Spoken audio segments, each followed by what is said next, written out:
True Story Media.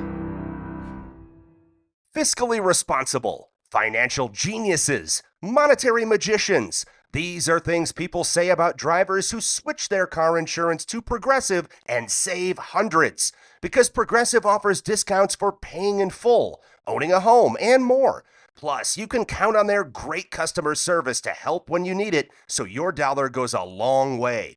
Visit Progressive.com to see if you could save on car insurance. Progressive Casualty Insurance Company and Affiliates. Potential savings will vary. Not available in all states or situations. A lot of people ask, Javier, where should I start if I just discovered Pretend? And I always tell them to start with LaDonna. Can you believe that it's been almost 2 years since I dropped the first episode of Who's Afraid of LaDonna Humphrey?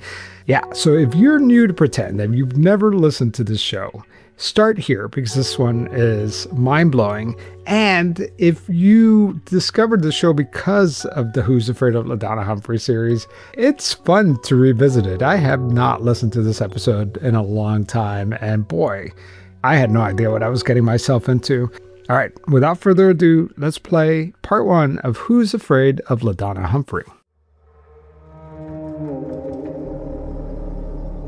When I was really young, I used to live in Oregon, in Portland, Oregon, and I had accepted this job as a personal assistant to a man who was a pornography producer.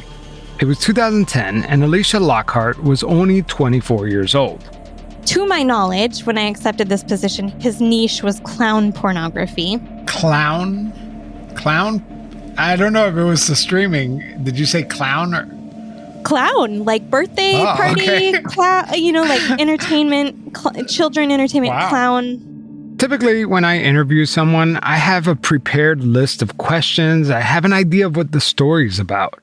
This was not the case when I interviewed Alicia Lockhart. The clown porn thing completely caught me off guard.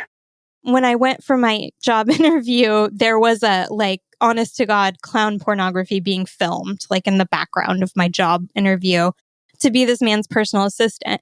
So it was it looked legitimate. It was weird. But then again, Alicia Lockhart was a goth girl with neon green hair. The clown porn thing was weird, but she went along with it anyway.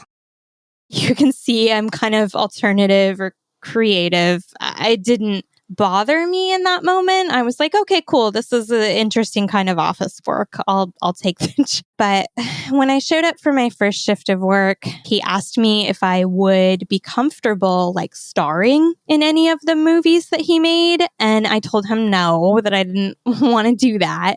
A few days later, he did call me and said he had a really strange request. He had a strange request come in. You see, the director wasn't just into clown pornography. He was also directing death fetish videos. Kind of like snuff films where someone is killed but no one really dies. These fake murder videos are as disgusting as you imagine. It's hard to imagine someone actually getting aroused by watching someone stabbed, drowned, or strangled to death. He wanted a model who would just lay still on a morgue slab.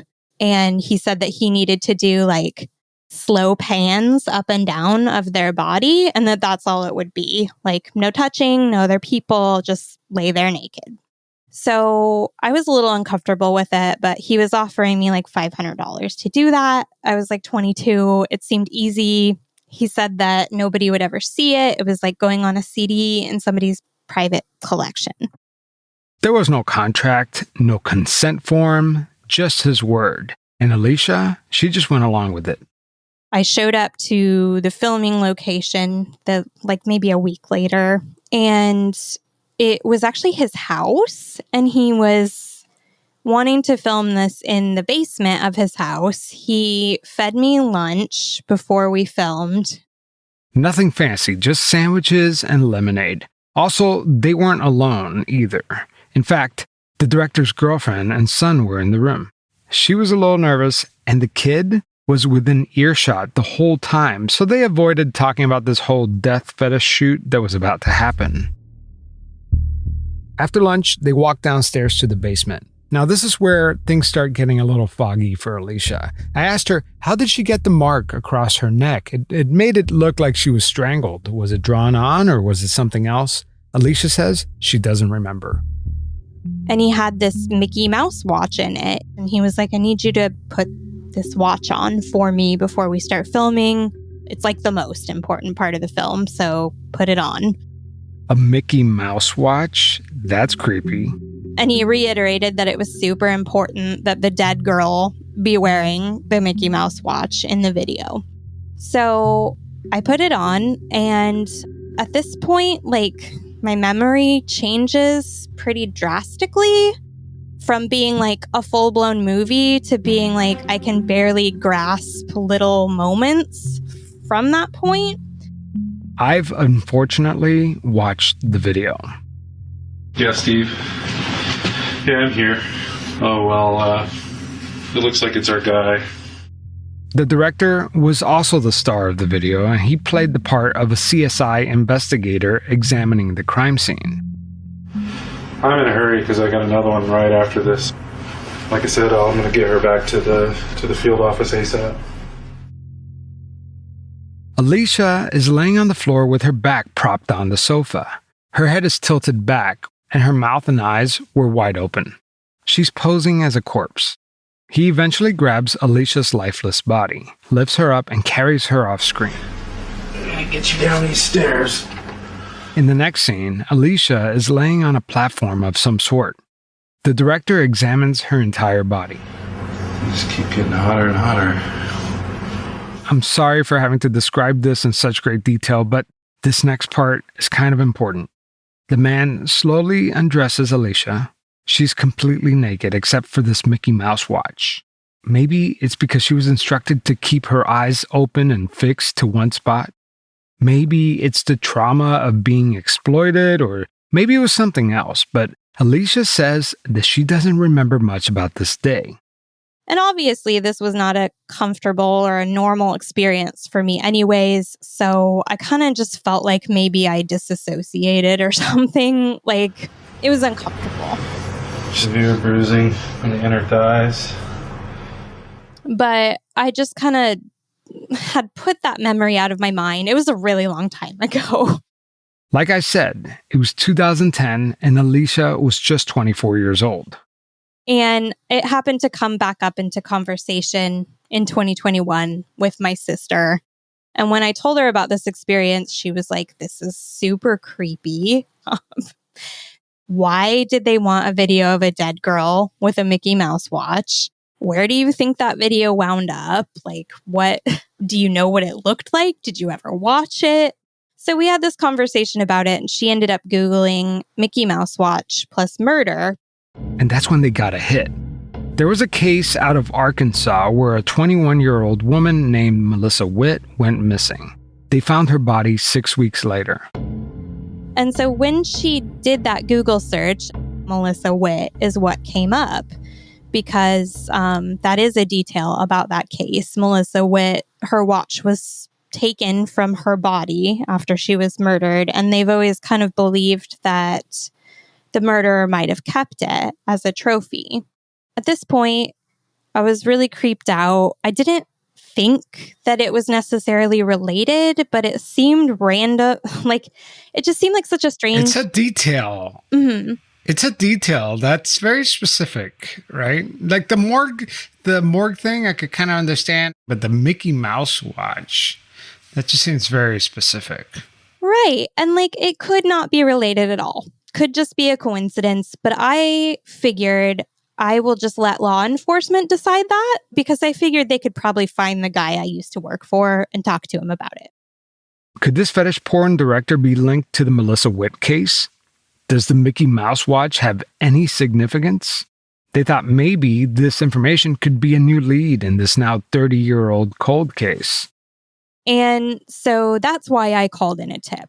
I really just expected that I would have a phone call with one or two people and that would be it. But the first person that I spoke with was LaDonna Humphrey. LaDonna Humphrey. Remember that name, because she is very important to the story. Listen, I've tried to sum up this story quickly, an elevator pitch, and every time I fail. When my friends ask me, hey, what's this new series about? I'm lost for words because there's just no simple way to tell this story in just a few minutes. So how can I tell it here, and where do I start? I'm about to retell the story the same way I learned about it, completely out of order. By the end of this thing, you're going to need a suspect board like the ones you see in the movies. I've conducted more than 20 interviews and counting. You're going to hear some pretty far-fetched allegations from a lot of different people. Actually, from complete strangers. None of these people I've spoken to have anything in common, except they cross paths with one particular woman. There's a lot of he said, she said in the story, and I'm going to do my best to prove and disprove every one of these claims. This series is going to be a long one. I can't even predict how many episodes it will be because it's unfolding as you're hearing this right now. Yeah, it's going to be one of those. But by the end of this series, hopefully I've done a good enough job for you to make up your own mind and find out why so many people are afraid of LaDonna Humphrey. I'm Javier Leiva, and this is Pretend. Stories about real people pretending to be someone else.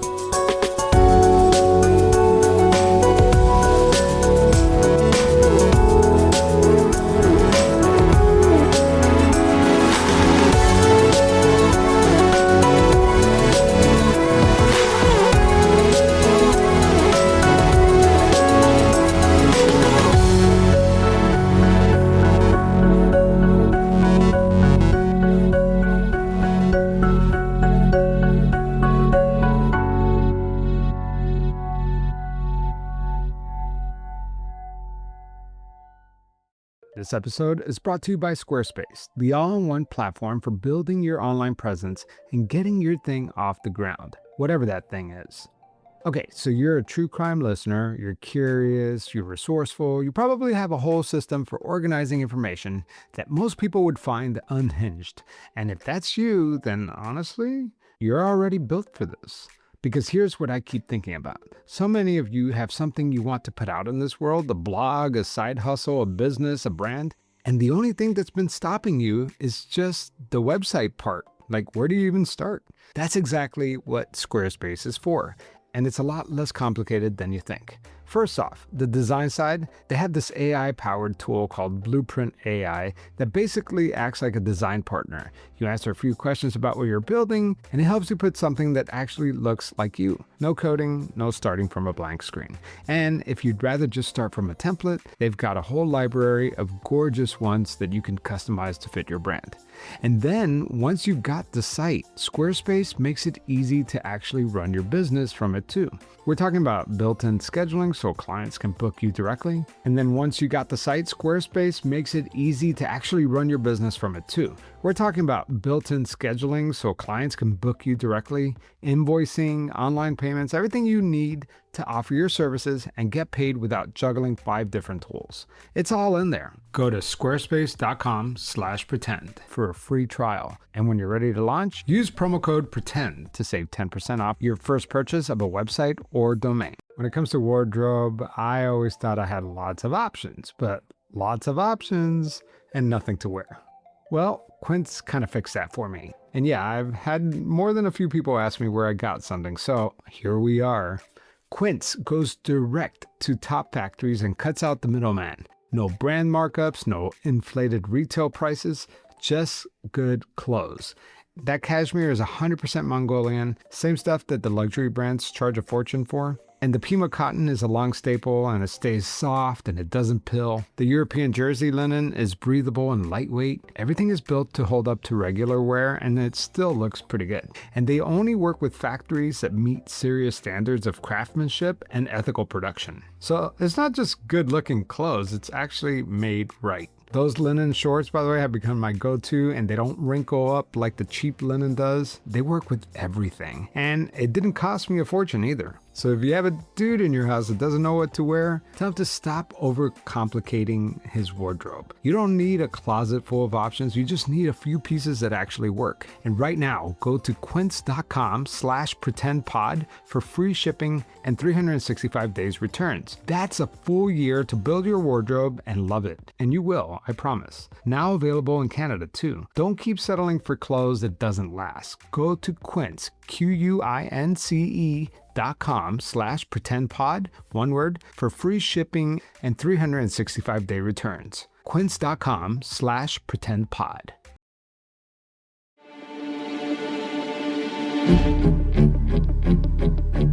Let's pick up where I left off. Alicia Lockhart first met true crime author and podcaster LaDonna Humphrey in 2021. I actually called in a tip to the Melissa Witt tip line. She runs an unsolved murder tip line for a case from 1994 in Arkansas. Tomorrow marks 29 years since the abduction and murder of Melissa Witt.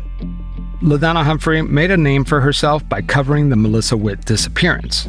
She's written books, recorded podcasts, and even produced her own Amazon Prime documentary on the case.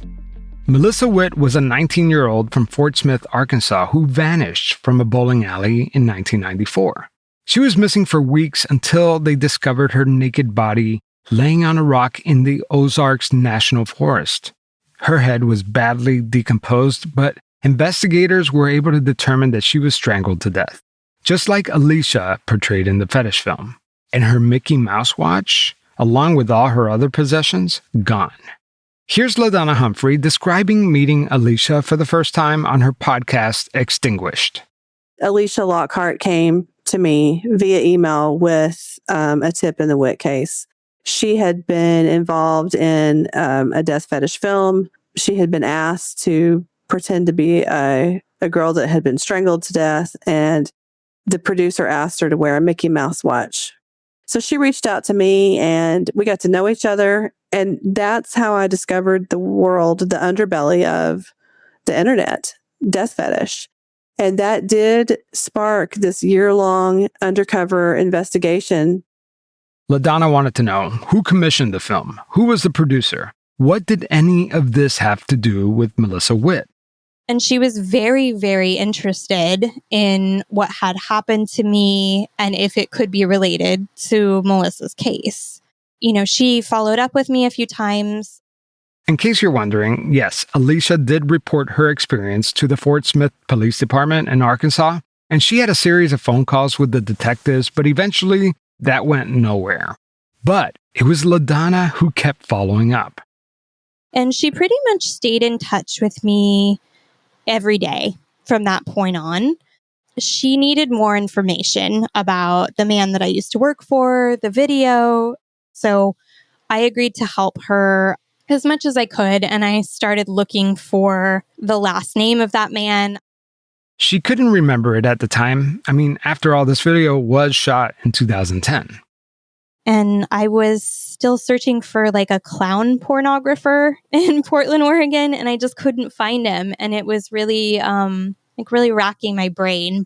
But one night I just typed in morgue porn and hit enter. And what I found was really horrifying. I had no idea that was like a popular kind of pornography.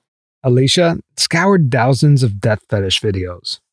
I found a lot of videos immediately of that nature, and most of them were made by this man that I had worked for during that time. He called himself Chris Corner, almost like a play on Chris Coroner. I saw these thumbnails with him in them, and I discovered that that was basically his bread and butter. As I was scrolling through these images, I found a screenshot of myself, which was really hard for me since I had been told that it wasn't something that was going to be sold on a website. So that was a huge discovery. I was able to give LaDonna the man's name, his company name, his website, and the whole entire video for her to review. And I did end up watching the video. As I said before, it's really hard for me to remember most of what else happened there. So I felt like that was something I needed to do for myself. And I did watch it, and there's a lot that goes on in the video that I did not consent to. I was touched inappropriately. It's my opinion that I may have been drugged in some way during the meal that we shared beforehand, but I don't have any proof of that. We don't need to go into any graphic details, but let's just say there was no intercourse. Either way, Alicia said this wasn't what she signed up for. And thank you for hanging in there, folks, because that was as graphic as the series is going to get. We needed to talk about it because it's going to come back up at some point in the series. So, we're past it now. Let's get back to the story. At this point, I was, again, working mostly with LaDonna, not with law enforcement much after the initial interviews. And what LaDonna was telling me was that the police were working on it. They were very interested. They felt like he could have been involved. She wanted me to keep helping her research this man and find anything else I could find out about him online during that time period, potentially figure out who the client was that ordered the video, things like that. She wanted me and her to work on together. Now I really feel like that should have been something law enforcement was doing rather than LaDonna Humphrey. But she sort of explained that away by saying that they were very busy and this was a 30-year-old case. And, you know, that does make sense that if she could help out in some way, maybe they would just do the last part of the investigation or the important stuff. And she also had told me that she was a licensed private investigator and that she had access to the case file, could go into the station. And I know that some detective on that case did give her access like that. It was hard to believe in the beginning, although we did determine after the first interview that we felt like what Alicia was telling us, that she at least believed it to be true. You know, she was always very consistent with the story. Alicia was caught in the moment. She truly believed that her experience could shed new light into the Melissa Witt case. The Mickey Mouse watch, the strangled girl, either the director or whoever commissioned this film might be the killer trying to relive a twisted fantasy. I thought that I was helping not just her, but Melissa Witt, the police. LaDonna was actually paying me to help at this point. She had sent me money through Venmo to keep doing the research that she needed done about this guy that I used to work for.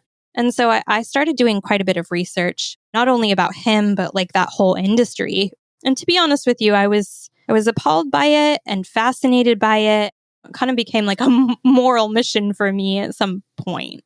Especially, too, because I did wonder in all these thousands of videos that I was seeing, were any of the other women in these videos, potentially being trafficked, or were they drugged in the videos? Or I just had a lot of questions.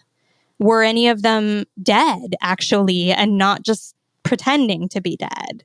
So I got completely swallowed whole by this memory that turned into a kind of a mission. And LaDonna felt the same about it too.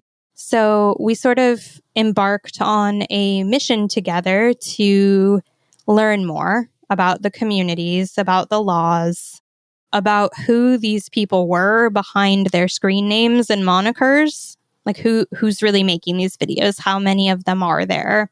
So that was a pretty time-consuming mission, and it led to us writing a book together and starting a podcast.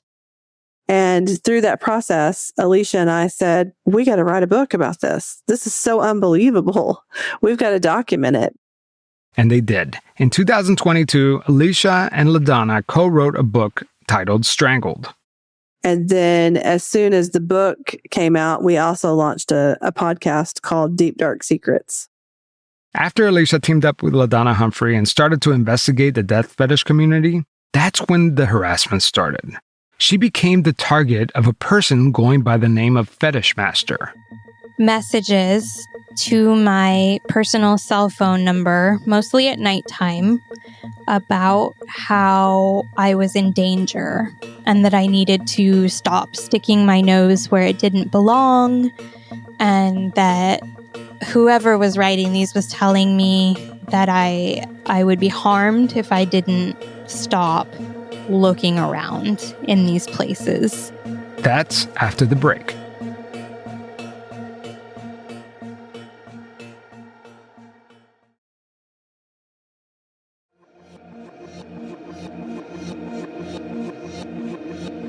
When I started researching these communities, it was only a few weeks into our working relationship. I would say like week 2 or week 3.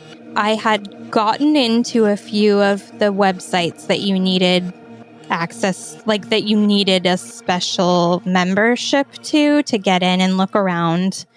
And as soon as that happened, I started to get strange emails and text messages from like burner phone numbers, and it became sexual pretty quickly. Like I would get called a cunt, or they would talk about my pussy. Sometimes they would sort of insinuate that they were going to rape and kill me if I kept looking at the websites. One of them that came through said something about finishing what had been started in the basement. And at that point, I was convinced that it was my former employer who was sending me messages, although I didn't really understand how he would know that I was in any of those forums. But of course, I, showed everything that I was receiving to LaDonna Humphrey because I had been working with her on this. I thought she would know what to do with that information.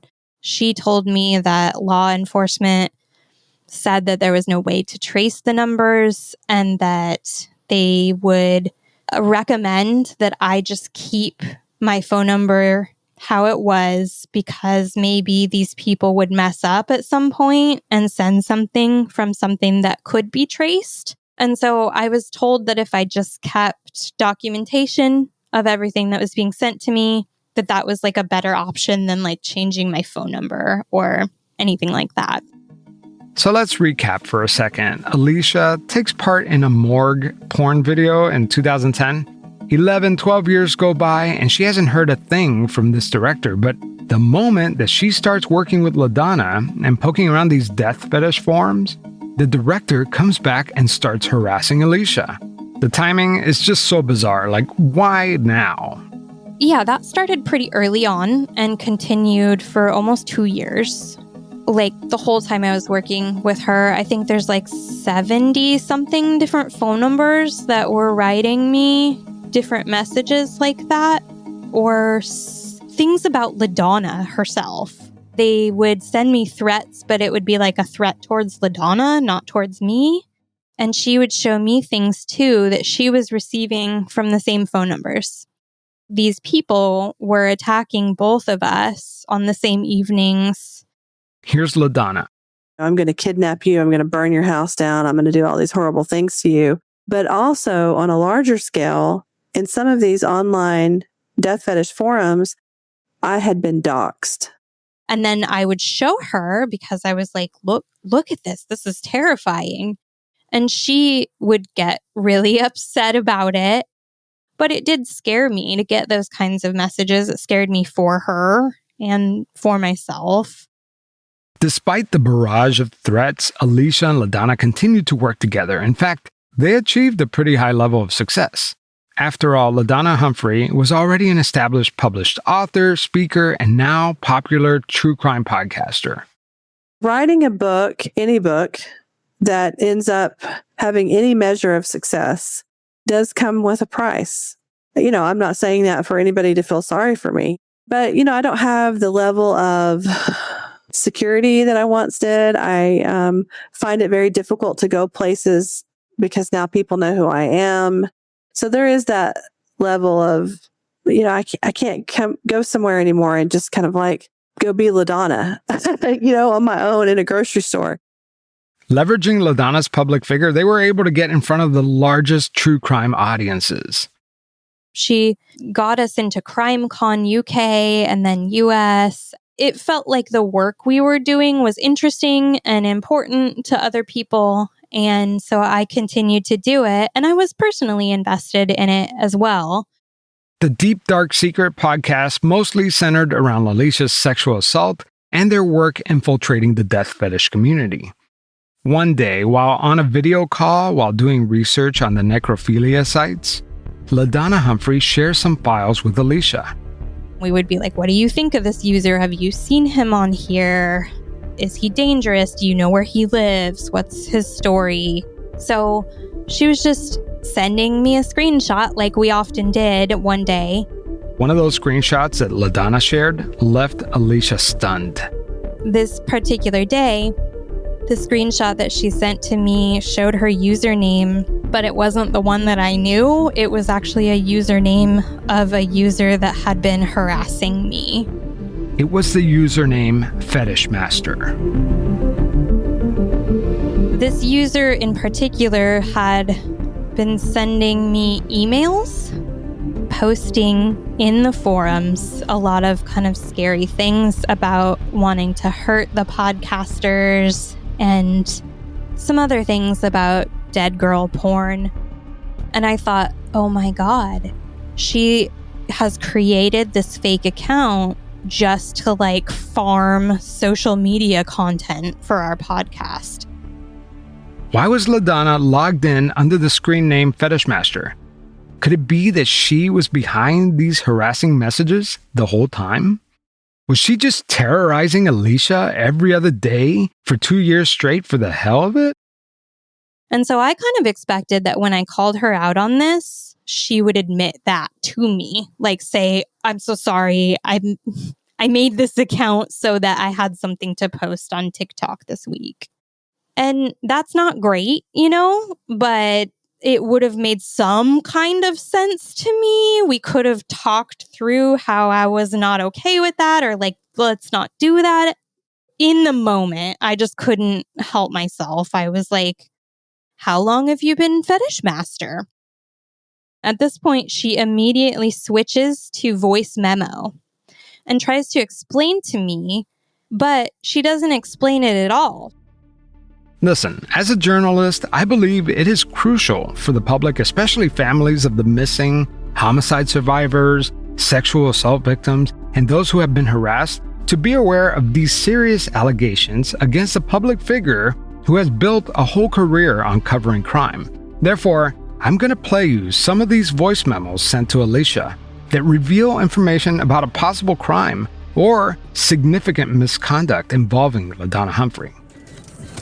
I am being honest with you. I am not Fetish Master. I don't know what to say, but I am being completely honest with you. I don't know what's going on. I took that screenshot this morning because we logged in first thing, or maybe I did that last night. Ruh-roh. I've seen the screenshot Alicia is talking about, and she was clearly logged in as Fetish Master. I don't know how she's going to explain this. I'm not Fetish Master. It's not me. I'm going to try to figure this out because it is absolutely 100% not me.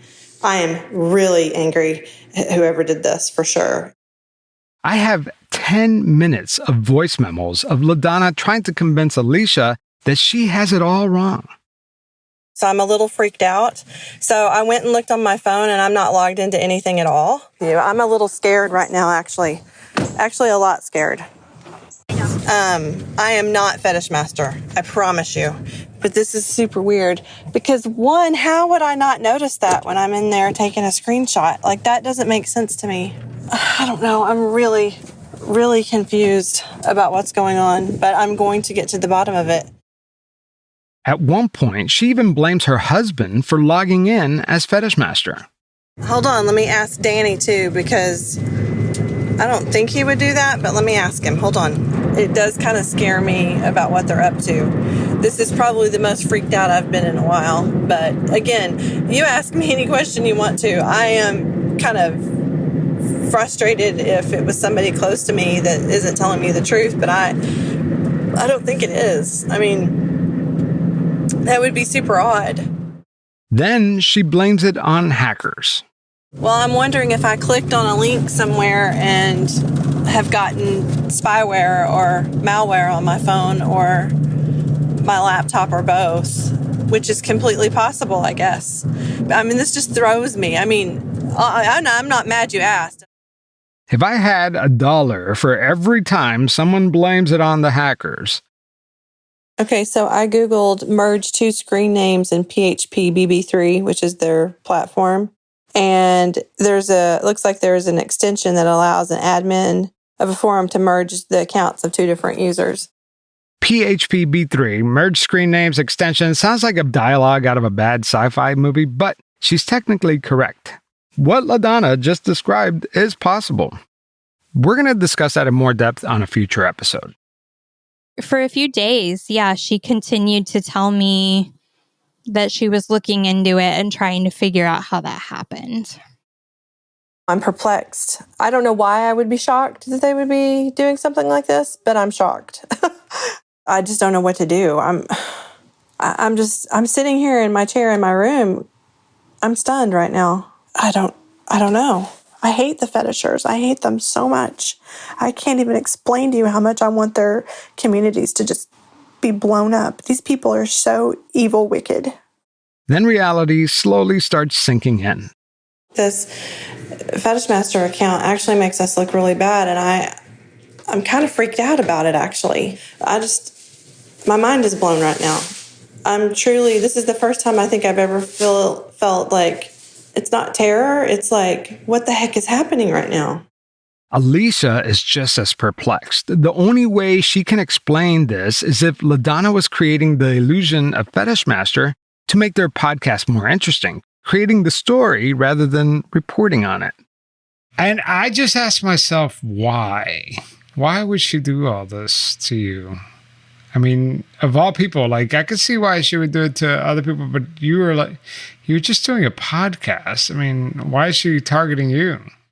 When I called the tip line and told her my story, I think that she just thought it was an interesting story and that it was something that might earn her money or fame or something like that. And I think about if somebody decided to harass and scare somebody to the degree that I was harassed and scared, they would be doing that to make a story more compelling, right? But for what the reason would be, I don't know, for fun, for fame, I'm really not sure. That was the only reason I could think of why my best friend and business partner would be logged into that account. And you'll never guess, but all the harassing messages stopped after Alicia confronted her. In fact, the Fetish Master screen name was last active the very same day Alicia confronted her about it, November 22nd, 2022. I've confirmed this with my own eyes. But I did think, what if all the messages were from her, not just that one? How frequently were you getting these messages? Every 48 hours for almost 2 years. Holy crap, the dedication. It's such a big, it's a mind fuck.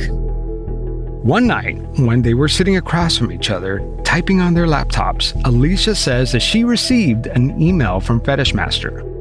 I think the last email said, "I'm going to enjoy fucking your rotting pussy." And that email in particular had been sent to me while I was in Arkansas in LaDonna's living room with her. I opened it and I gasped and I read it to her. And then she gasped and she was like, "Who is that?"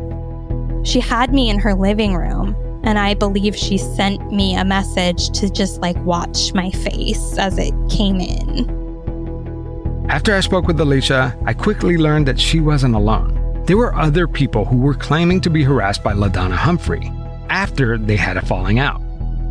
And she's just an attention seeker. It adds to the mystery and the riveting fear that you get when reading her book.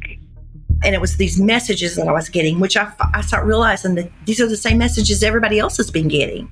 It's time that LaDonna Humphrey is held accountable. It's time that lives stop being ruined at the hands of LaDonna Humphrey. It's got to stop. She's using fear-mongering, and people are buying into it, buying into her fear. I don't know how to stop her. It's one of the worst types of evil. How are you going to be this person who is highly respected in society, a journalist, a writer, and then behind closed doors, when nobody sees your face, be this terror? Like I said earlier, these people have nothing in common. They didn't know each other. The only thing that binds them together is that at some point in their lives, they've crossed LaDonna Humphrey. And soon after, the threatening messages start. Is there something here? I mean, why would this award-winning investigative journalist involve herself in this level of drama? I mean, typically when a story sounds too good to be true, it's probably not. So I've been talking with all these people, trying to weigh out what's true and what's not, and boy, these folks showed up with receipts. This season, you will hear story after story from people who, for the most part, were too afraid to talk to me. But ultimately, they felt they had no other choice. They're terrified of her, and they do not want her to fixate on them or focus on them any longer. They just want her out of their life. And you will hear from supporters of LaDonna Humphrey. You're even going to hear from LaDonna Humphrey herself. In fact, I called her, and I had 6 pages of questions prepared for her, thinking she was going to hang up on me after question number 2. But guess what? No, she answered every single one of my questions. If you can't wait and you want to be the first to listen to the next few episodes, subscribe to Patreon or Pretend Plus on Apple Podcasts. The next few episodes are available right now. I'm still putting these together in real time. But if you can wait, they will be available to listen weekly here for free. This episode was produced by me, Allison Bryan, and edited by the talented Puna Shinoy with the Podcast Pundits.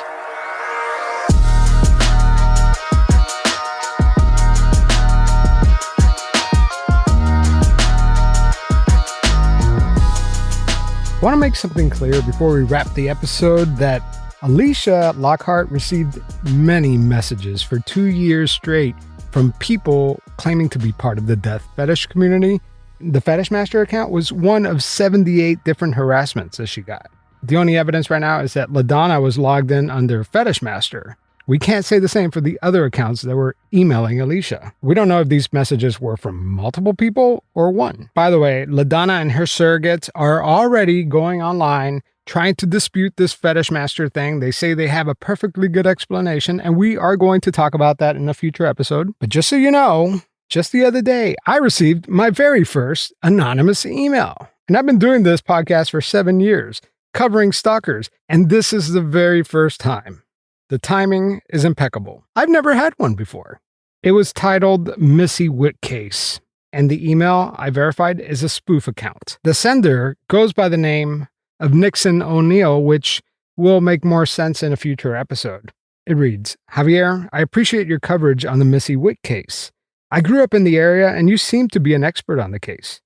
Do you have time to compare notes? In my 45 years living in Arkansas and being familiar with this 30-year-old case, you must be a genius. Regards, Nixon. All right, that's it for this episode. Part 2 and Part 3 are posted right now on Patreon, Apple Podcasts. So if you can't wait, you got to listen to these episodes because it's a very big story. Let me know what you think. All right, talk to you next week. All right, so that was Part 1 of Who's Afraid of LaDonna Humphrey. I am not going to play you all 18 plus episodes of the series because it's a lot. If you want to listen to the rest of the series, if this is your first time, I've created a playlist on Spotify that collects all the episodes, all the updates, everything all in one place. So check that out. The link is in the show notes.